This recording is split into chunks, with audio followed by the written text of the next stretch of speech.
како и секоја земја, ги користи елементите на soft power, значи мека моќ, која што недвосмислено во најголема мера во Македонија ги имаат Соединетите американски држави и Европската унија. Турција по своето влијание, по моје мислење, е на трето место. За тоа зборуваат многу фактори. Турција е еден од најголемите трговски партнери, на седмо место е, еден од најголемите инвеститори во Македонија, и тоа е исто во рамките на soft power. Ако имате големи инвестиции од некоја земја, гледате да имате добри односи со нив. Имаат институции кои што нели се исто така копија би биле на меѓународните организации кои се нели soft power на други држави, например USAID, например Пандан кај турците би било ТИКА, кој што учествува во многу проекти, тука е Юнус Емре кој што учествува во промоција на културни настани во образование, тука е Марив во образованието, тука е меѓународниот универзитет, тука се меѓународниот Балкански универзитет, тука се во секој поглед во кој имате по-развиени односи со одредена земја, тука се сириите, треба да ги потсетиме, ние гледаме дека преку сириите разбравме дека например турците немаат многу поинаков начин на живење од нашиот. Дори почнавме прифаќаме нивни начин на однесување, како што е и Холивуд исто. Например, ако гледате повеќе холивудски влијание, филмови имате влијание од таа земја затоа што имате, не знам, American Dream, и се например Турција се труди да направи Turkish Dream или и од тој аспект гледано Турција ги остварува на различен начин, меѓутоа не различен на различни начини, меѓутоа не различен начин од другите земји кои го остваруваат својата мека моќ. Прво, Турција има политика кон Македонија, значи има надворешна политика и тоа го кажавме во првиот дел, нели, дека има soft power, дека има интерес на Балканот, бидејќи проаѓаат одредени коридори низ Балканот кои се алтернативни, не се единствени, и Македонија има такви коридори. Меѓутоа сака да ги држи отворено бидејќи ова е патот кон Европа. Значи Турција ако сака да соработува со Европа, мора проаѓање и одговарање на нестабилност, затоа и активно работи во регионот. Ова околу политиката дали има некои задни намери, ако е веќе прашањето таму, ова е нормално што се случува со во Македонија како во секоја европска земја. Прво, например, кај да отидете во светот, ќе најдете некој турчин, затоа што турците се доста мобилни како бизнисмени. Во Македонија можеме да приметиме неколку работи, можеме да приметиме дека има голем број на инвестиции, значи голем број на фирми.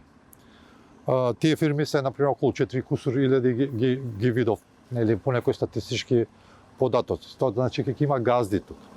Гледаме дека има студенти кои што студираат по целиот свет, јас знам луѓе и по Лондон и по Европа и така натака. Еден дел сметал дека е добро да се студира. Се работи за студенти кои што не го добиле посакуваниот универзитет во Турција заради тоа што например немале доволно бодови на некој државен испит што го имаат тие секоја година. Одредени градови живна во одредени периоди, Штип беше таков случај, знам дека Скопје е доста живнат.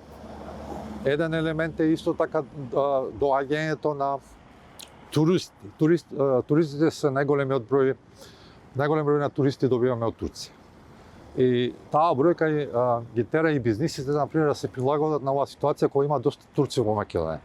Значи се отвараат ресторани кои се блиски за нивната исхрана, се нуди некоја забава која што е блиска на нивниот менталитет, бидејќи ги имаме сите овие елементи, студенти, туристи, бизнисмени, плюс доаѓате одреден број на работници кои што се нели имаат привремен престој, значи не се работи за доаѓање на мигранти, туку луѓе што имаат привремен престој, доаѓаат работници затоа што турските бизнисмени не може да најдат квалификувана работна сила за некои проекти што ги работат. Значи не се работи за имиграција. Пред Турција има поголем општествен производ, GDP има по глава на жител од Македонија. Значи не е мигрирање од посиромашна земја во побогата, бидејќи такви аспирации турците имаат кон Европа и кон Америка се уште, иако има визен режим, имаат желби и наоѓаат начин или да отидат. Меѓутоа Македонија не е таков случај на луѓе кои што доаѓаат за да останат. Ние, например, во Скопје сме и онака мултикултурно општество, живееме повеќе заедници во едно место. Турците, например, не се нешто надвор од таа култура, затоа што, например, ние овде како турско малцинство, например, сме дел од таа турска култура, не се чувствуваат еванџеи кога ќе дојдат и они тука, меѓутоа претпоставам дека и македонските граѓани не ги чувствуваат како еванџеи, бидејќи имаме слична култура. Културата не е заедничка, на крај сме зимале, сме давале. Така од тој аспект не верувам дека културниот код се менува, а ќе се менува во смисла нека ние ќе се развиваме како отворено општество, како што се сите општества во Европа.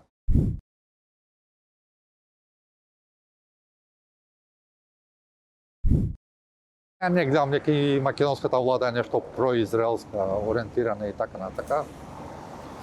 Мислам дека Тивко, како се вика, ги одржува односите без да ги загрозува. Например, гледаме похрабри потези од Словенија, например, кои што презема доста чекори во тој правец. Например, беа похрабри. Македонија е малку повоздржана во надворешната политика, можда е свесна дека е помала, дека не ќе да го изгуби Израел, нели, како трговски партнер. Не верувам дека Турција би се мешала во интересите на оваа земја во однос на Израел. Во тој аспект, ако гледате, и Турција, например, не е некој од позиција, например, кон Израел нормално реагираше за она што најголемиот дел на експертите го нарекуваат геноцид, што беше и сосем нормално, најголемиот дел и од европските земји во последно време почна да реагираат. Македонија остана воздржана. Не гледам дека Турција се меша во внатрешните работи.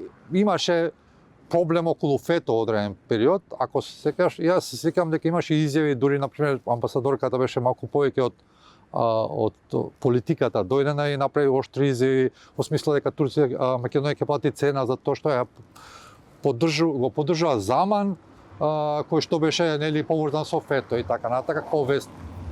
Меѓутоа, интересно, например, Турција не дека не можеше тогаш да стави вето на влезот на Македонија, не го направи тоа, а дека можеше го направи тоа, покажа Шведска и Финска, кај што категорично стаи. Турција има интересен пристап кон Македонија, ми се чини дека имаше неколку поводи претходно во историјата, неколку меко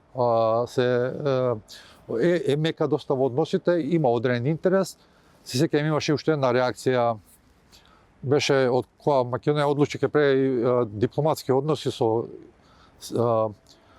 Кипар, дека ќе отвора вако, и тогаш имав еден договор за надворешна трговија, они само мирно, без да дигаат јајгара да вакво, само го забавиат ратификацијата на тој договор, каде што Македонија изгуби, бидејќи беше асиметричен во однос на нас, значи беше во наша корист. Значи, политиката е доста мека, и затоа велам дека е мека моќ на Турција, за разлика од Америка, кој што може да удри на маса, и Европа, кој што може економски да ни предизвика многу големи последици, секако многу зависиме од Европа.